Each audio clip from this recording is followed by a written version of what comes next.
Sa aklat po ng unang Samuel, Kapitulo 12, talatang 14 at 16 hanggang 16.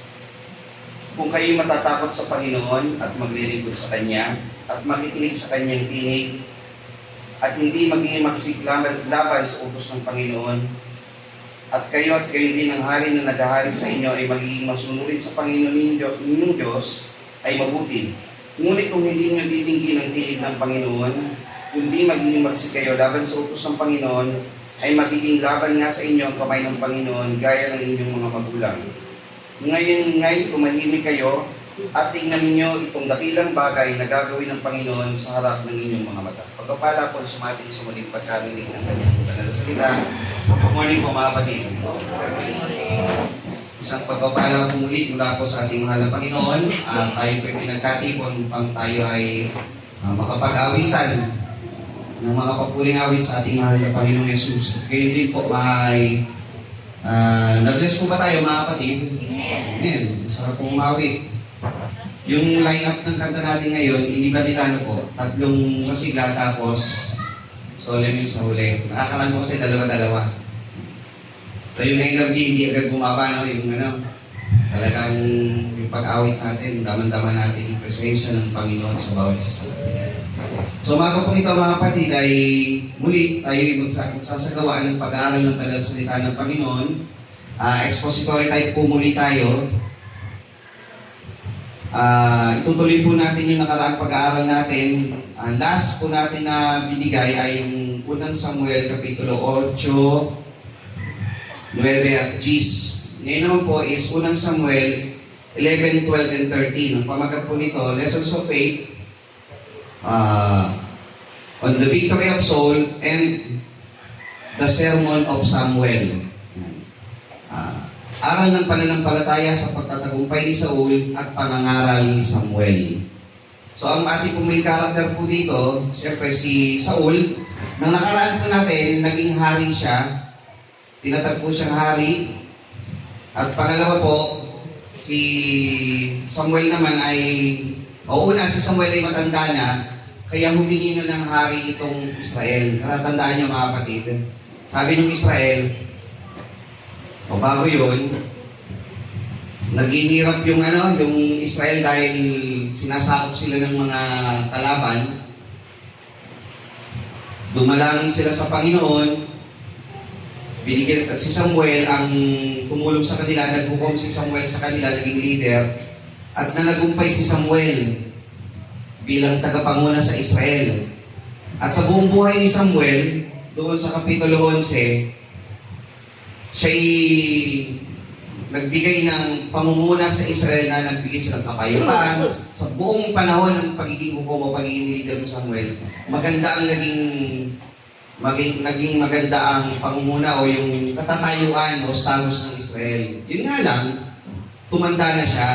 Pero, matagal siyang naging hukom. Tumanda na siya. Sabi nung Israel, Samuel, ikay matanda na.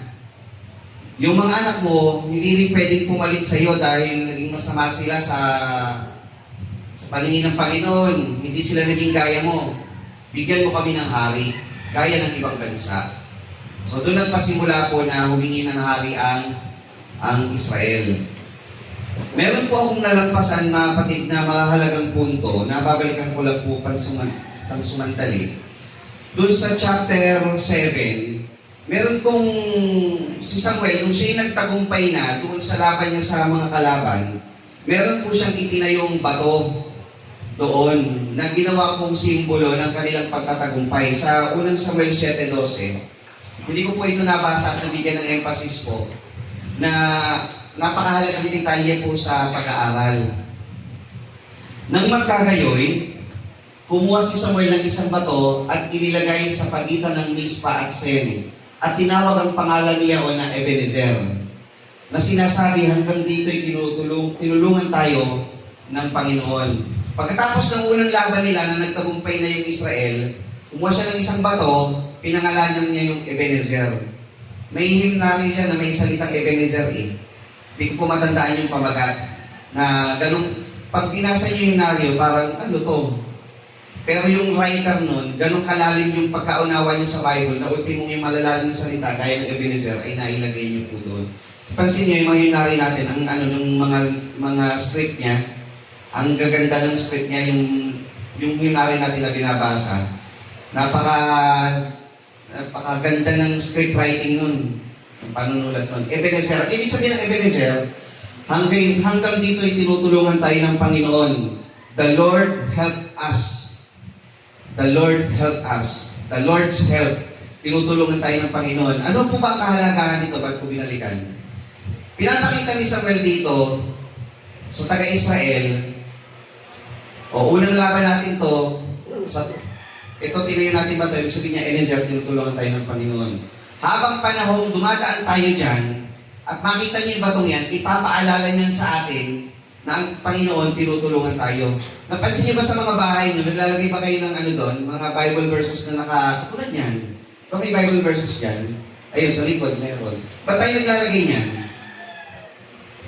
Para ma-remind tayo, di ba? Ano yung nakasulat doon sa huli? Ito, yung sa likod ng Sister Trudis. Ano yung nakasulat dyan? I wait for the Lord, my soul waits, and His word I hope. Yes. Psalm 135. I wait for the Lord. So pag nababasa mo yan, maalala mo na ikaw ay patuloy na naghihintay sa Panginoon. Di ba ganyan yun eh? So sila, wala namang printing noon. Wala namang tarpaulin printing noon. Ano po? O kaya billboard printing. Etong batong to, kahit walang nakasulat yan, basta yung batong yan, pag naaalala nyo, o pag nakikita niya, maaalala nyo, the Lord help us. So ganun sila noon, ganun sila. Pagka meron nangyari sa kanilang buhay, gumagawa sila ng isang bagay na alaala, pag napagnataan nila yun, kahit yung kaapo-apuan, paglaki nun, ay anak, paglaki mo, tandaan mo, ituturo mo sa anak mo, yung batong yan, tinulungan kami ng Panginoon nung panahon na yan. Ganun po yung kahalagahan nun. Babalikan po natin yung batong yun sa katapusan po ng ating pag-aaral. Ngayon pupuntahan natin yung Kapitulo 11. 11.1. Nang magkagayoy umahon si Naas na Amonita at humantong laban sa Jabes Galaad at sinabi kay Naas ng lahat ng lalaki sa Jabes, makipagtipan ka sa amin at kami ay maglingkod sa iyo. At sinabi ni Naas na Amonita sa kanila, sa gitna nitong At sinabi ni Naas na Amonita sa kanila, sa ganitong paraan gagawin ko sa inyo na ang lahat ninyong kanang mata ay dukitin at aking ilalagay na pinakapintas sa buong Israel. Nung sila'y nagtatagumpay na, tumanda si Samuel, umuha ng hari, si Saul ay pinahira na ng langis para maging hari. Ngayon nakaka-recover na yung Israel, merong Amonita na si Naas. Nakakatuwa po yung mga wording sa Bible, mga kapatid. Naas. Sa English, Nahas. Nahash. Ang Hebrew po nito, ng Nahash, serpent. Sa Tagalog ng serpent, magkakatunog ano? Naas, sa English, Nahash, sa Hebrew, serpent, sa Tagalog, ahas. Magkakatunog. Hindi ko alam, coincidence o ganun talaga nangyari. Nahash, ahas. Ayan, serpent. May kalabang dumating sa Israel. Sabi sa Israel, nung nakaka-recover na sila, o Israel, sasakupin namin kayo. Alam niyo naman, pag kami sakupan, pinapatay nila. Hanggang sa sumuko, makakasakop na sila. Sabi, sige to, magkasundo na lang tayo. Magpapasakop kayo sa amin, tapos dudukutin namin yung kanang mata nyo, maglilingkod kayo sa amin. Or else, papatay namin kayo. Anong gusto nyo? Ganun yung parang no choice ka, no? Pareho lang din namang sasakupin. Yung isa nga lang, patay kayo. Yung isa, dudukutin yung kanang mata nyo. O mamili ka na lang. At sinabi ng matanda sa Jabes sa kanya, bigyan mo kami ng palugit na 7 araw upang kami magpasugo ng sugo sa lahat ng kaharian ng Israel. At kung wala kang magliligtas sa amin, lalabasin ka namin. Ganun ka-confident itong sina Naas na Amonita. Na, sige, 7 araw, bibigyan ko yung palugit. Wala naman kayong magagawang hindi kayo makakapag-build ng sandatahan laban sa amin eh. Kasi po, yung Jabes Galaad, kung nasaan po sila, ito yung Ilog Jordan. Yung 12 tribes of Israel, nandito, sa parte po ng kanang parte ng Jordan, ilog, yung Jabes Galaad nandito. Yung 2 kalahati ng tribo nandito, sa tawid ng ilog, yung 9 and a half nandito naman. So yung 2 and a half na tribo nandito, wala kayong makukuhang tulong. Sige, humanap kayo. Nang magkagay pumaroon ng mga sugo ng gabaa kay Saul at sinalita ang mga salitang ito sa mga pakinig ng bayan at buong bayan ay naglakas ng tinig at umiyak. Narito sinunduan ni Saul ang mga baka sa bukid at sinabi ni Saul, anong mayroon sa bayan at sila'y umiiyak at kanilang isinaysay ang salita ng mga lalaki sa Jabes. So si Saul, anong nangyari? Di inalam niya. Ayun nga po nangyari. Gusto kami sa kupin. At ang Espiritu ng Diyos na makapangyarihan sumakay Saul at nang kanyang marinig ang mga salita ng mga yun at ang kanyang galit ay nag-alab na mainam. Kung galit si Saul, sasakupin kayo, galit siya. At siya'y kumuha ng 2 magkatuwang baka at kanyang kinatay at pinadala niya sa lahat ng mga hangganan ng Israel sa pagitan ng kamay ng mga sugo na sinasabi, sino mang hindi lumabas na sumunod kay Saul at kay Samuel ay ganyan ang gagawin sa kanyang mga baka. At ang takot sa Panginoon ay nahulog sa bayan at sila'y lumabas na parang iisang tao. O, Israel, sino mang hindi sasama sa akin at kay Samuel para labanan yung kalaban, papatayin gaya ng baka. Aba, takot yung bayan. Lahat kami sasama. So, lahat ng mga taga-bayan, nagkaisa, parang isang tao, sumugod ngayon dito sa mga gustong manakop. At pinilang niya sa Besek at ang mga anak ni Israel ay 300,000 at ang anak ni Huda ay 30,000. So, 330,000. At sinabi nila sa mga sugo na naparoon, ganito ang inyong sabihin sa mga lalaki ng Jabes Galaad. Bukas sa kainitan ng araw ay magtataglay kayo ng kaligtasan.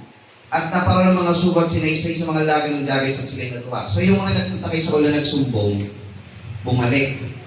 Sabi dun sa mga taga-Israel, ililigtas tayo, magkakaroon ng kaligtasan sa ating bukas ng tanghali. Kaya sinabi ng mga lalaki sa Jabes, bukas ay lalabasin namin kayo at inyong gagawin sa amin ang lahat ng inyong inaakalang mabuti sa inyo. At naging gayon sa kinabukasan na inilagay ni Saul sa bayan ang 30 pulutong, so naghati-hati na sila, at sila'y pumasok sa gitna ng kampamento sa pagbabantay sa kinumagan at sinakta ng mga Amonita hanggang sa kainitan ng araw at nangyari na ang nalabi ay nangalat ano pat walang naiwang dalawang magkakasama. So lahat ng gustong manakop, sinaktan, o ibig sabihin ng sinaktan, tinalo, pinagpapatay nila yon.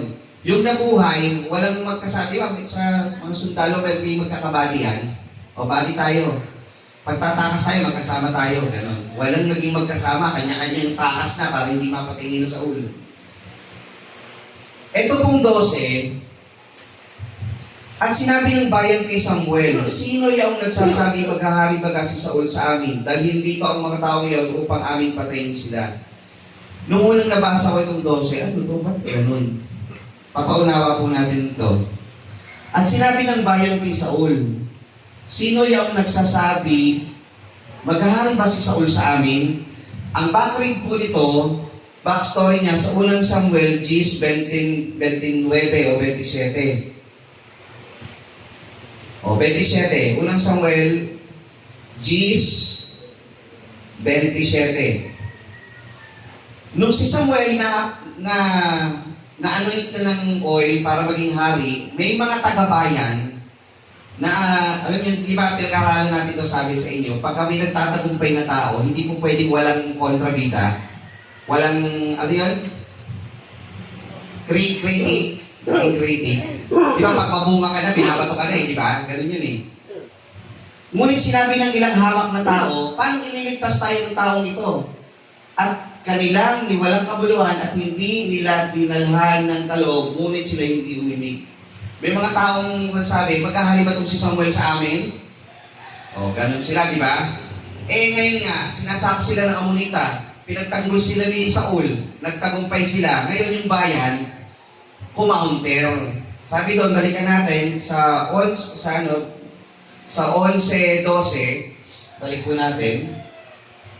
At sinabi ng bayan kay Samuel, sino yung nagsasabi noon na manghamak na tao, maghahari ba kasi Saul sa amin dahil dito ang mga tao yun upang aming patayin sila. Okay? Yung mga nagsasabi na nangyayari na hindi ka kaya maghari sa amin, patayin na natin yung mga yan.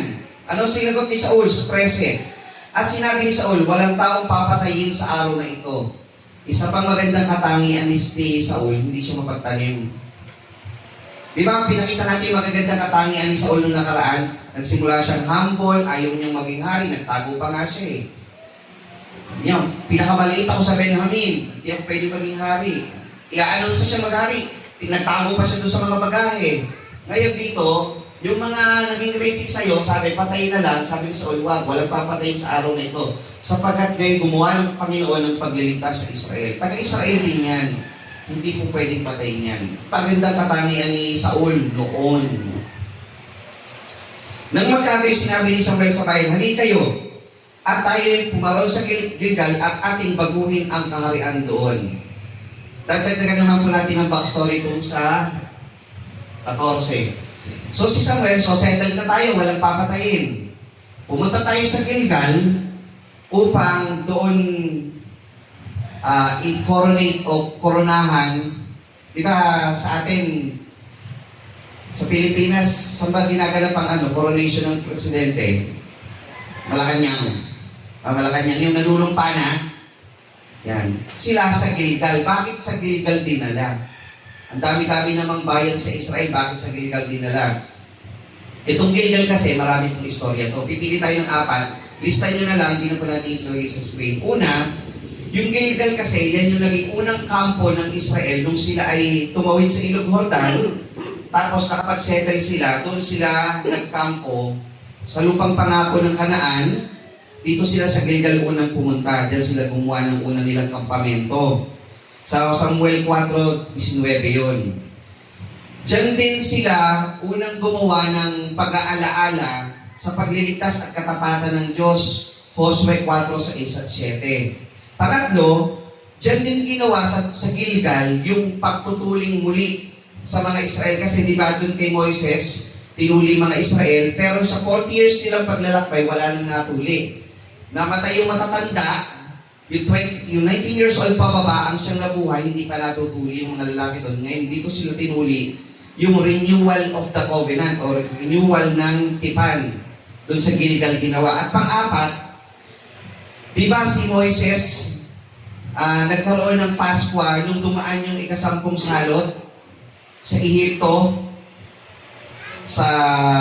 gumawa sila ng pag-aalala sa kaligtasan ng Panginoon. Ginanap nila itong muli, pangalawang beses sa Gilgal. Kasama si Josue sa Josue 5:10. So yung Gilgal, napakaganda ng kasaysayan dito sa kanila. Memorable. Unang kampo, nandun yung alaala ng kaligtasan at katapatan ng Diyos, nandun yung renewal ng tipan, at doon ginanap yung pagdiriwang ng Paskwa. So doon ginanap. Parang ganito, kung si Saul ay gagawing hari, matatandaan ng lahat, mirirenew natin ang Israel na magkaroon ng hari dito sa Gilgal. Inilagtas kayo ng Panginoon sa pangunguna ni Saul dito sa Gilgal natin siya i-coronate. Renewal ng tipan, so parang panibagong sa unang hari ng Israel, eto na yung pangunguna, Gilgal din yun. At kung magdiriwang tayo ng anniversary siguro ng paghahari ni Saul, Gilgal din. So may malaki po yung ibig sabihin ng Gilgal sa kanila. Yan. Ano pa kukunin natin dito sa Kapitulo 11? Sa Kapitulo 11, sa 1 at 2, nung nagsettle na ang Israel mula sa pakipaglaban, dumating yung kalaban. Alam niyo mga kapatid, tatandaan niyo, parang kahit sa Panginoong Hesus, sa Kapitulo 3 ng Mateo, nabautismohan ng Panginoong Hesus. Natatandaan niyo mga kapatid, pagdating sa Kapitulo 4, tinukso siya ng dyablo.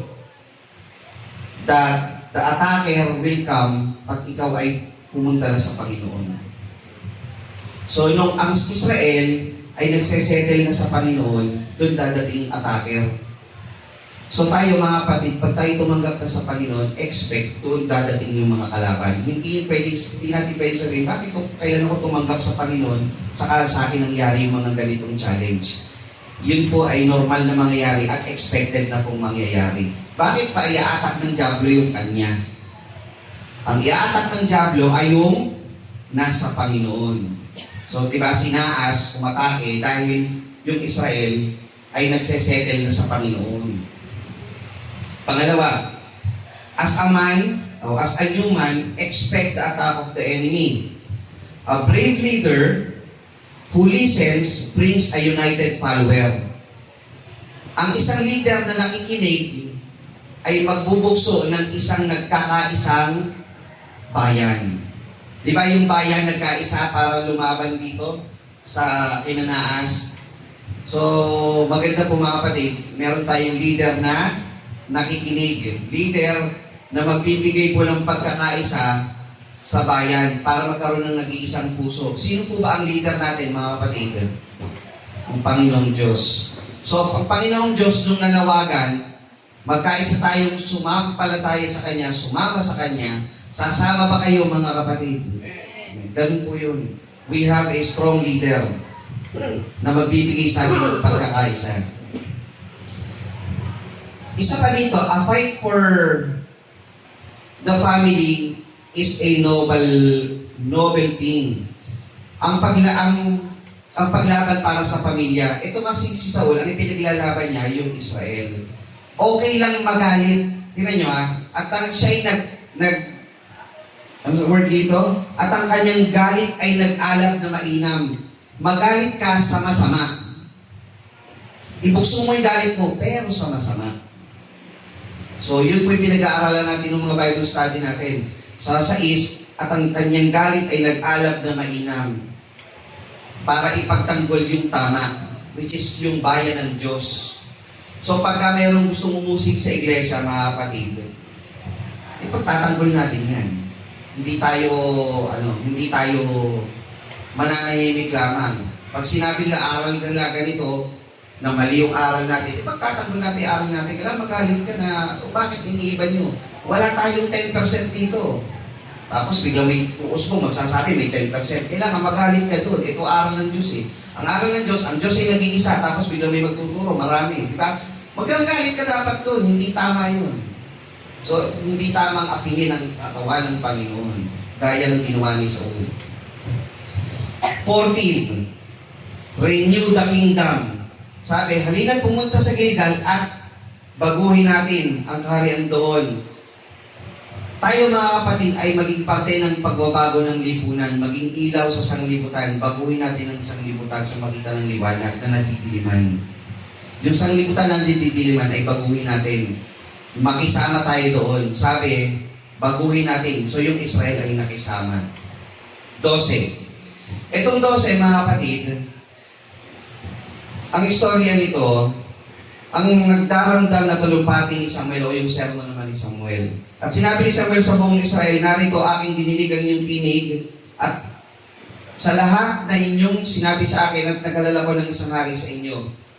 Tuloy-tuloy po yan. Sabi ni Samuel, kumuha ba ako, naging korap pa ako sa inyo bilang hukom, bilang saserdote? Kumuha ba ako ng baka sa inyo? Nagsalita ba ako ng di katotohanan? Gumawa ba ako ng masama? May example ba kayong nakita sa akin? Sabi ng Israel dito, hindi. Sa 12:5,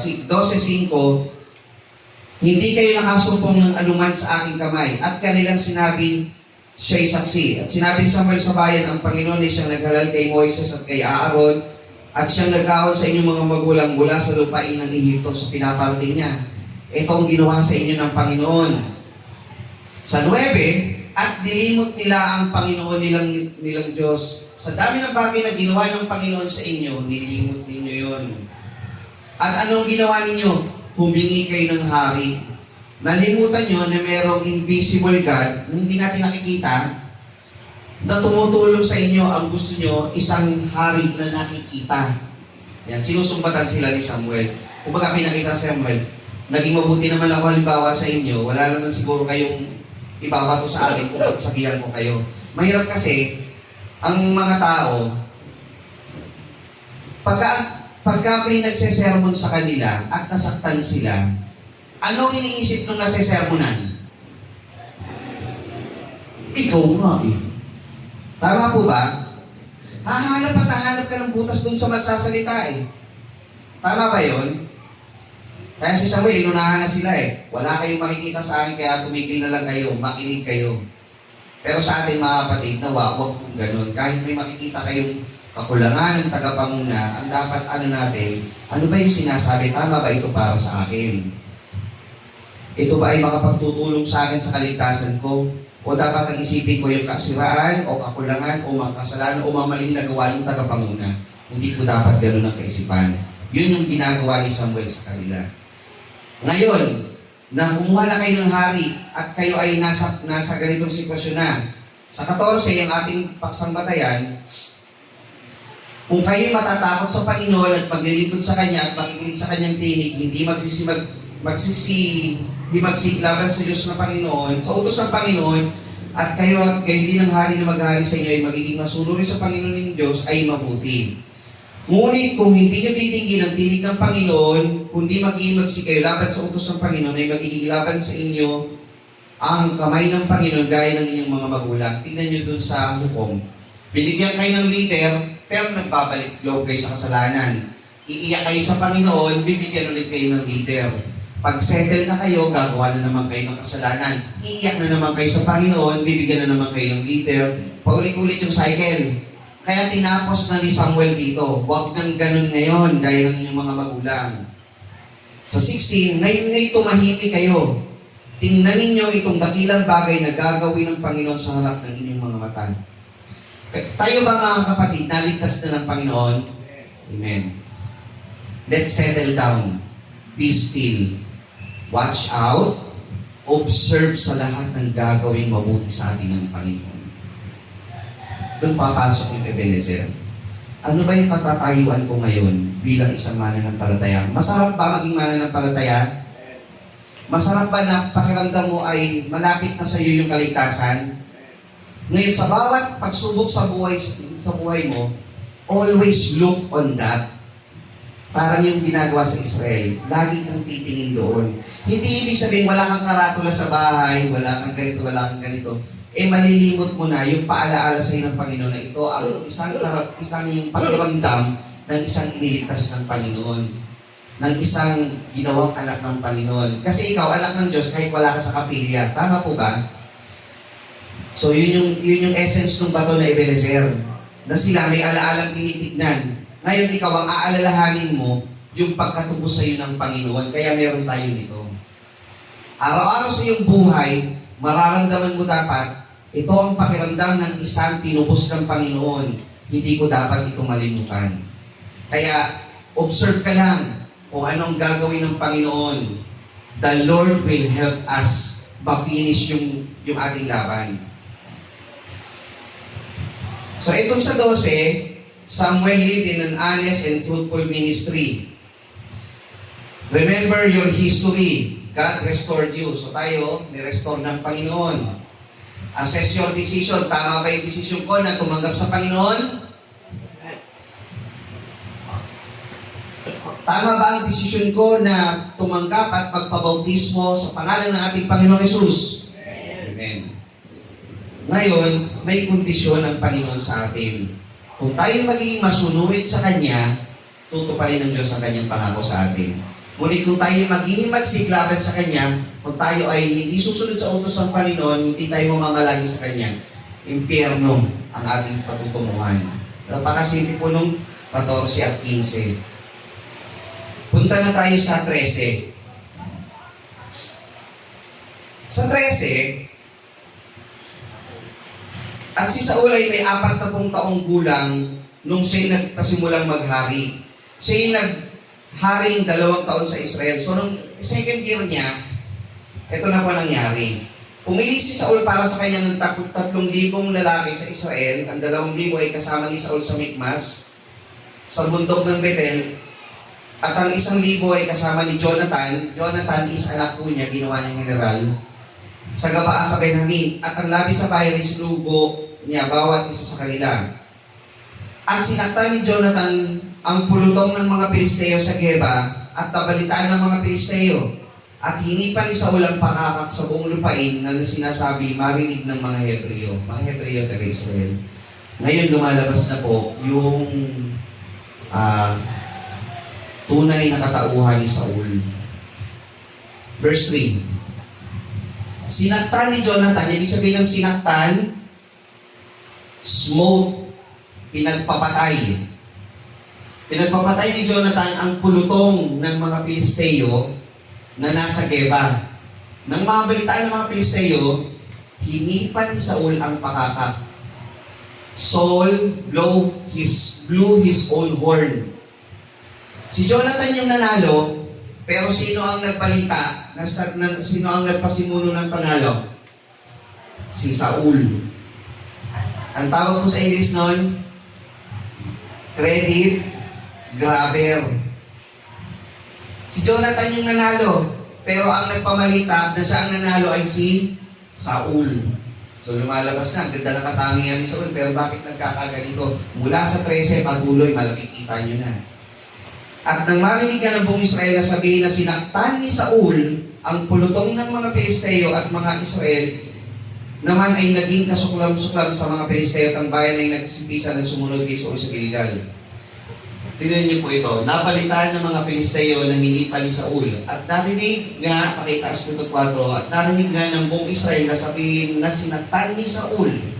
Yan, sinaktan ni Saul ang bayan. O, ang pulutong ng mga Pilisteo.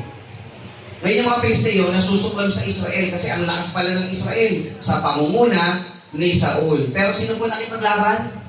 Si Jonathan. So, hindi po tamang ugalian po yan o ugali yan. 5. At ang mga Pilisteo ay nagpupulong upang lumaban sa Israel. 30,000 karo at 6,000 mga ngabayo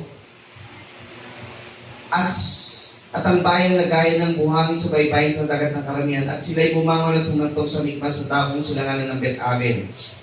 So mga kapatid, naalala niyo yung sa coronation ni, nung pinahiran si Saul, sabi ni, natandaan yung sinabi ko sa inyo, sabi ni Samuel kay Saul, maghintay kang 7 araw bago ka lumaban. Sa ano po yun eh? Sa unang Samuel 18. Pakilagay po. At ikaw ay lulusong nauna sa amin sa Gilgal, at narito lulusungin kita upang maghandog ng mga handog na susunugin at maghain ng hain na handog tungkol sa kapayapaan. 7 araw na maghihintay ka hanggang sa ako'y pumaroon sa iyo at ituro sa iyo ang iyong mga gagawin. Tandaan niyo, sabi ko sa inyo, babalikan natin yung sinabi ko na yun, na 7 araw maghintay ka at saka pa lang tayo maghahain. 8. 13:8. At siya'y naghintay ng 7 araw ayon sa takdang panahon na itinakda ni Samuel. Ngunit si Samuel ay hindi naparoon sa Gilgal at ang bayan ay nangalan sa kanya. Eto na kasi mga kalaban, parating na. Ika-7 araw na wala pa si Samuel. Anong ginawa ni Saul? At sinabi ni Saul, dahil hindi ito ang handog na susunugin at handog tungkol sa kapayapaan at kanyang hindi handog na susunugin. Hindi nakapaghintay. Pangalawang pagkakataon na pagkakamali ni Saul, hindi niya sinunod yung utos ng Panginoon na sinabi ni Samuel, wait for me on the 7th day. Naghain na si Saul. Si Saul ba ay may karapatang maghain? Hindi siya saserdote, hindi nga siya Levita. Siya ay taga-Benjamin. So, ang akala lang natin kasi, hindi akala, ang pinakapamilyar nating alam na pagkakamali kasi ni Saul, yung sa Amalek. Sabi ni Samuel, patayin lahat ng Amalek. Di ba nagtira si Saul? Yung hari na si Agag, tapos yung mga matatabang baka hindi pinatay, yun yung alam natatandaan natin. Pero yung unang disobedience talaga ni Saul ito. Sabi doon, at nangyari pagkatapos niyang maghandog ng handog na susunugin, narito si Samuel ay dumating at lumabas si Saul na sinalubong niya upang bumati sa kanya. Sabi ni Samuel, hindi pa naman tapos yung ika-7 araw. Hindi pa to ika-8 araw. Ba't hindi ka nakapaghintay? So, kung makikita natin doon, si Saul lost his faith, nag-disobey siya sa Panginoon. Ebenezer nga, itutulungan tayo ng Panginoon eh. Parating na yung kalaban, kinabahan ka, naghain ka na mali, ito utos sa'yo. Ano ba dapat mong gawin? Intayin mo yung timing na sinabi ng Panginoon. 13. At sinabi ni Samuel kay Saul, gumawa kang may kamangmangan, hindi mo ginanap ang utos ng Panginoon mong Diyos na iliutos sa iyo, sapagkat itinatagsana ng Panginoon ang kanyang kaharian sa Israel magpakailanman. Ngunit ngayon ay hindi matutuloy ang iyong kaharian. So tinapos na, dinisobey na ni Saul yung yung utos sa kanya ng Panginoon at tinapos na ito ni Samuel. Sa 11, sumagot si Saul. At sinabi ni Samuel, ano ang iyong ginawa? At sinabi ni Saul, sapagkat aking nakita na ang bayan ay nangangalat sa akin, hindi ka dumating sa gitna ng takdang araw at ang Pilisteo ay nagpupulong sa Mikmas. Ang dapat ginawa na lang ni Saul, pag siya'y nagkamali, ano po? Exactly. Humingi na lang siya tawad. Anong ginawa niya rito? Sa 11. Kasi. Hindi siya marunong tumanggap ng accountability. Nagkamali ako, sorry po. Diba? Nagdahilan na lang siya rito. Kaya aking sinabi, ngayon lulusungin ko lulusong ko sa mga Pilisteo. Yun mali niya. Hindi siya nag-apologize. 14 ang verdict. Ngayon hindi na matutuloy ang iyong kaharian. So hindi na. 19 to 22. Patapos na po yung 13. The enemy doesn't want you to carry a sword. Wala ngang panday na masumpungan sa buong lupay ng Israel, sapagkat sinabi ng mga Pilisteo, baka ang Hebreo ay igawan nila ng tabak o sibat. Ngunit nilusong ng lahat ng taga-Israel ang mga Pilisteo upang ihasa ang bawat lalaki ng kanilang pang-araro, asarol, palakol, at piko. Wala silang espada eh. Gayun may naparoon sila, mayroon silang pangkikil ng mga piko, mga asarol, kalaykay, at mga palakol upang ipanghasa ng mga panundot. Yung mga, alam niyo sa baka, yung para yung baka maglakad, sinusunod yun ng staff eh.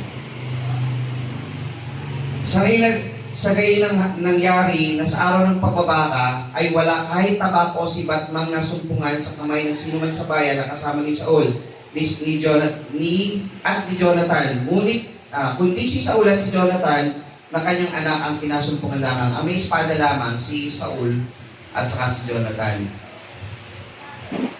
Sa bagong tipan, mga kapatid, ano ba yung pag sinabi nating tabak? Ano yung natatandaan natin na representation ng tabak? Yung itak. Ano po yung nare-represent ng tabak o ng itak o ng sword? Salita ng Panginoon. Makakalaban ka ba sa iyong sa kabilang panig, sa pakipagbaka, kung wala kang sandata? So, anong dapat mong gawin? Magdala ka ng sandata. Sabi kasi, tabak ng espiritu upang ipagpatay mo sa o ipanglaban mo sa masama. Ang nasumpungan lang noon, nung panahon na yun, ay si Saul at si Jonathan. Nga lang, hindi lahat po ng tao na may salita ng Panginoon ay tama ang paggamit. Tatandaan niyo po ba yun? Alam na naniniwala kayo doon? They also carry the word of God, pero mali yung paggamit nila. Sa dalawa, sino sa kanila ang gumagamit ng tamang salita ng Panginoon? Si Saul o si Jonathan? Sa 14, makikita natin yung parte naman ni Jonathan. Si Saul may salita din ng Diyos, ngunit hindi niya ginamit. Di ba, hindi nga niya sinunod yung utos ng Panginoon. At yung bayan, sumusunod lang naman yung bayan eh. Sa kung ano yung sabihin ni hindi na kasi sila, kung ang Israel ay si Samuel pa rin yung leader, may salita ng Diyos yan. Si Samuel ang magsasabi sa kanila, hari na ang gusto nila. So kung ano yung sasabihin ng hari, yun ang gagawin nila. Nga lang, itong si Saul, hindi naging magandang leader na po sa kanila. Ano po makikita natin dito sa 13? Babalikan po natin itong 12:16. May sila naman po ito, 11, 12, and 13 chapter po ng unang Samuel. Ngayon ay tumahimik kayo at tingnan ninyo itong dakilang bagay na gagawin ng Panginoon sa harap ng inyong mga mata. Tayo mga kapatid, may kanya-kanya tayong laban sa buhay. Hindi tayo pare-pareho ng experience. Tama po ba? May kanya-kanya tayong storya. May kanya-kanya tayong pakikisama, pakikasalamuha. Pero ang dapat na mamayani sa atin, mga kapatid, is yung pakiramdam na ang Diyos kasama ko. Hindi ako dapat kabahan. Bakit? May Diyos ako sa likod ko eh. May Diyos ako sa tabi ko. May Diyos ako nakayakap sa akin. Si Saul, nung dumarating na yung kalaban, ano ba ang dapat niyang ginawa? Di ba, natuto na nga dapat yung Israel nung kay Samuel, pag may kalaban, manalangin sa Panginoon. Let the Lord lead you. Si Saul, andyan na ang kalaban. Ako na yung handog, ako na. Sincerity, sincere naman siya maghandog eh, pero sabi nga po, sincerity is not perfect obedience. Kung gusto ng Panginoon, pagsunod, hindi handog. Di ba, hain at handog yung hindi ibig. Pag may pagtitiwala ka sa Panginoon, mga kapatid, don't panic. Mga kapatid, don't panic. Halimbawa, eto na yung mga, ano ba usually kalaban nating mga mananampalataya sa panahon nito? Hindi naman tabak eh. Hindi naman ano eh. Ano po ba usually kalaban nating problema ngayon? Ngayon sa ating mga pamilya, tahanan, pamayanan, ano po? Pa? Anong problema? Ramdaman. Financial. Pagparating na yung bayarin, pagparating na yung sakit, mga kapatid, don't panic.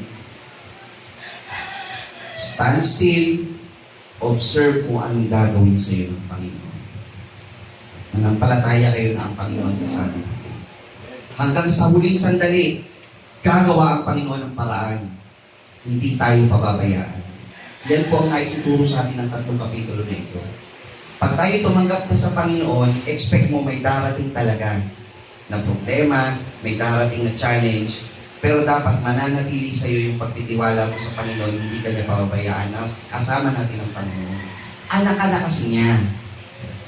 Ang magulang, ito, kahit hindi mananampalataya, sabi nga nung isang mayor eh, ako magulang. May boses siya, ako magulang. Nakikita ko yung anak ko. Nakikita ko yung anak ko. Ganito na, kahit mangutang ako, may boses siya, kahit mangutang ako, kahit magkahirap-hirap ako, iaahon ko to. Diba? Para makaraos yung anak ko. Sinong mayor yun? Ganun yung boses na magsalita eh. Ibig sabihin, yung magulang, hindi pababayaan yung anak niya. Ang Diyos ang ating Ama. Hindi niya tayo pababayaan. Tandaan niyan. Hanggang sa uling sandali, basta nasa piling ka ng Panginoon, na ikay nagtatapat sa Kanya, at naniniwala na ang Diyos dadating sa panahon na ating pangangailangan, tutupad ang Panginoon sa Kanyang pangako. Huwag kang mawawala ng pag-asa at pananampalataya sa Panginoon. Dapat nasa iyo yung salita ng Panginoon na laging magpapaalala sa iyo, the Lord will help us. Kaya observe lang mga kapatid. Stand still. Observe mo lang, dadating ang Panginoon, tutulungan ka niya in all ways possible. Sa lahat ng paraang posibleng pwedeng gawin ng Panginoon. Walang imposible sa Kanya. Ngingiti ka na lang pagkatapos. Sasabihin mo, totoo ang salita ng Panginoon. Mahal niya ako. Yan po ang kabuuan ng chapter 11, 12, and 13. Makapagtatagumpay ni Saul at ang pangangaral ni Samuel. Pinangaralan ni Samuel ang bayan. Wala kayo nakitang masama sa akin. Ito ang dapat niyong gawin. Huwag niyo rin gagawin sa Panginoon yun. Lalo. Lord, bakit nung panahon na ganito nangyari? Hindi po. Ibig sabihin nun, kung may challenge ka noon, nalagpasan mo rin naman yun ah. Ang isipin mo doon kung paano ka tinulungan ng Panginoon. Hindi yung ang akala mo pinabayaan ka ng Panginoon nung panahon na yun. Hindi. Pinalakas ka ng Panginoon nung challenge na yun na nalampasan mo. Tignan mo yung bigger picture. Yung pinakamas malaking pananaw nun. Kaya ka nandito ngayon at buhay dahil pinatnubayan ka ng Panginoon. Sa huling talata po natin babasahin, muli dito po sa 14, 15 at 16 ng Kapitulo 12. Kung kayo'y matatakot sa Panginoon at maglilingkod sa Kanya at makikinig sa Kanyang tinig at hindi mangingimagsiglaban sa utos ng Panginoon at gayon din ang hari na naghahari sa inyo ay magiging masunurin sa Panginoon ninyong Diyos ay mabuti. Ngunit kung hindi nyo didingkin ang tinig ng Panginoon, kundi mangingimagsik kayo laban sa utos ng Panginoon, ay magiging laban nga sa inyo ang kamay ng Panginoon gaya sa inyong mga magulang. Ngunit ngayon nga'y tumahimik kayo at tingnan ninyo itong dakilang bagay na gagawin ng Panginoon sa harap ng inyong mga mata. May natutunan po ba tayo sa umagang ito, mga kapatid? Gagawin po natin itong ganitong style ng pag-aaral. Tutuloy po natin ang Kapitulo 14 sa mga susunod na panahon hanggang iniintay natin ang pagdating ng Panginoon. Kung tuloy-tuloy po natin ito, hindi tayo mauubusan ng aralin. Iisa-isahin po natin yung mga kapitulo at mga talata. Ipakikita natin yung sustansya ng mga salita ng Panginoon na napakasarap palang aralin dahil ito'y may mabuting dulot sa ating pananampalataya. Marami pa pong aralin dito na susunod. Tunghayan lang po natin, mga kapatid, magtumibay tayo sa pananampalataya sa piling ng ating makapangyarihang Diyos na lumikha ng ating buhay. Muli, isang magandang umaga sa inyo lahat. Muli natin mahal na Panginoon tayo, sama-sama ang lingkod at buhay.